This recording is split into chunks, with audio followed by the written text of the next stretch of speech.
Hello and welcome to another exciting edition of Best MTG Decks Ever. I'm your host, Joseph, and today we are going to be doing a redo of a deck that I created a year ago. It was a Belbe Slinger deck. I made some revisions, so let's check them out. So to give you guys a little refresher, this deck all started off with a pet card of mine from my childhood that I loved so much, which was Siphon Soul. I literally opened Siphon Soul from a Legends pack, and I always wanted to make it work, but back then there was only 2-player games, so the card reads, Siphon Soul deals 2 damage to each other player. You gain life equal to the damage dealt this way. And instantly in my child mind, I was saying like, oh, well, if I had multiple opponents and I was playing Siphon Soul, they would all take 2 damage and then I would gain 6 life. And I wanted to do that.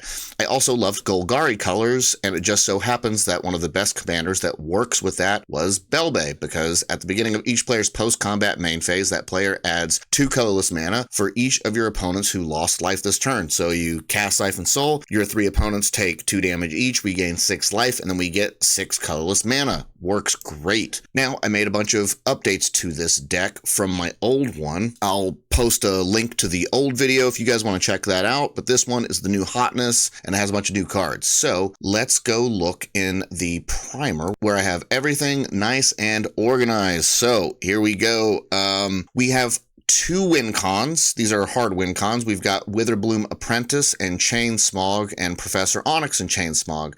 So essentially, with Witherbloom Apprentice, it reads, whenever you cast or copy an instant or sorcery spell, each opponent loses 1 life, you gain 1 life. And Professor Onyx does the same thing. Our opponents lose 2 lives every time we cast an instant or sorcery. With Chain Smog, target player discards 2 cards from his or her hand. That player may copy this spell and may choose a new target for that copy. We target ourselves, and then we copy it and target ourselves, and copy it and target ourselves, and we just do that infinite times, and our opponents lose infinite life. We have some soft win cons. We've got Exsanguinate and Torment of Hellfire. These are good once we have a ton of mana, and we will have a ton of mana eventually, to win out the game. We've also got Rise of the Dark Realms. This reads, put all creature cards from all graveyards onto the battlefield under your control. So at some point in the game, our opponent's graveyards are just full of creatures. We cast this, they all come on our board.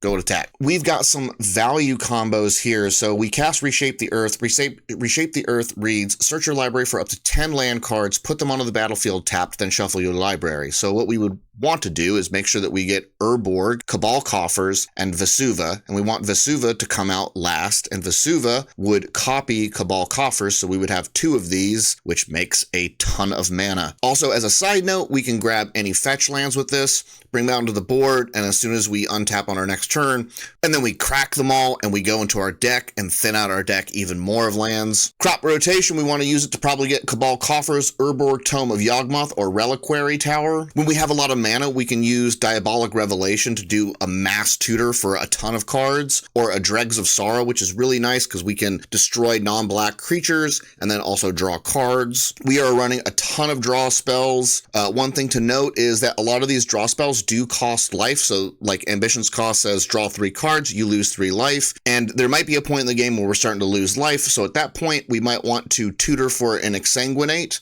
or a Shieldred the Apocalypse, and then we use those to gain a bunch of life from drawing cards. We have a bunch of Graveyard Recursion. We've got Balagad Recovery, Seasons Past, and Praetor's Consul. We're also running Kozilek Butcher of Truth, which we can use to combat mill. If someone mills us, this goes out there, we can get all our stuff back.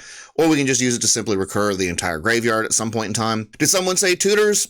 Someone did. We are running a gaggle of tutors. And did someone say ramp? Yes, we are running a ton of ramp as well as mana multipliers like Nyxbloom Ancient, Vorinclex Voice of Hunger, Virtue of Strength, Zendikar Resurgent, and Mana Reflection. And of course, we've got all the normal ramping stuff in green. Then we've got a bunch of commander activators. These are things like Deathrite Shaman, which you can pay 1 black, tap it, exile a target instant or sorcery card from a graveyard, and then each opponent loses 2 life, and then that would trigger Belbe to give us 6 mana. So that is the deck. It is a lot more streamlined than it was before. It's a lot more efficient than it was before. Definitely added some new cards like the One Ring, Virtue of Strength, Glimpse the Core, Beseech the Mirror. Well, I hope you guys enjoy the deck. I love Golgari, and I am very happy with this as a Spell Slinger deck. And I hope to see you guys in the next one. Peace.